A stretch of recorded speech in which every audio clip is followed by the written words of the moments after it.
presented by Sania Entertainment present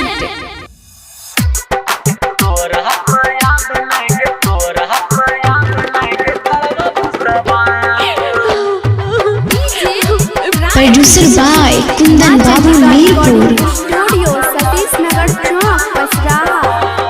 प्यार करके हमरा संग में बनली धोखेबाज।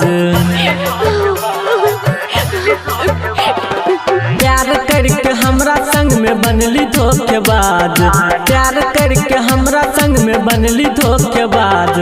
तोरा पाया बनैगे करब विश्वास। तोरा पाया बनैगे करब विश्वास।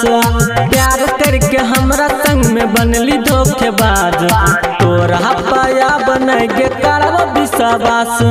तोरा पाया बनैगे करब विश्वास।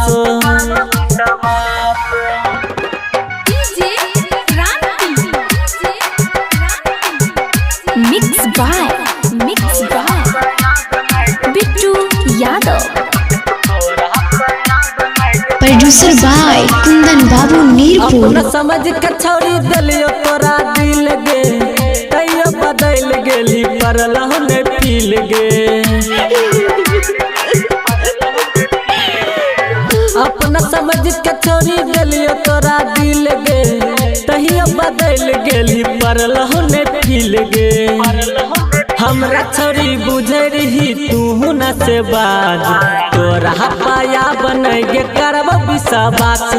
तोरा पाया बनैगे करब विश्वास।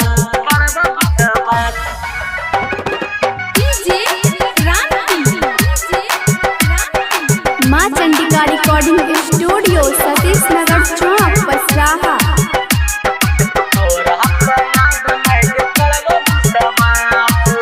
बढ़ल जात छोरी दिल के दर्द गे।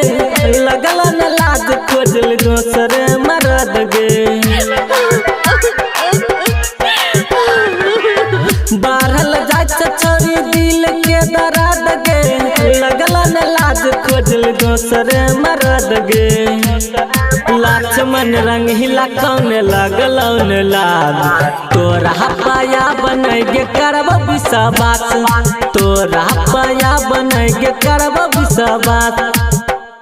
producer by Kundan Babu Mirpur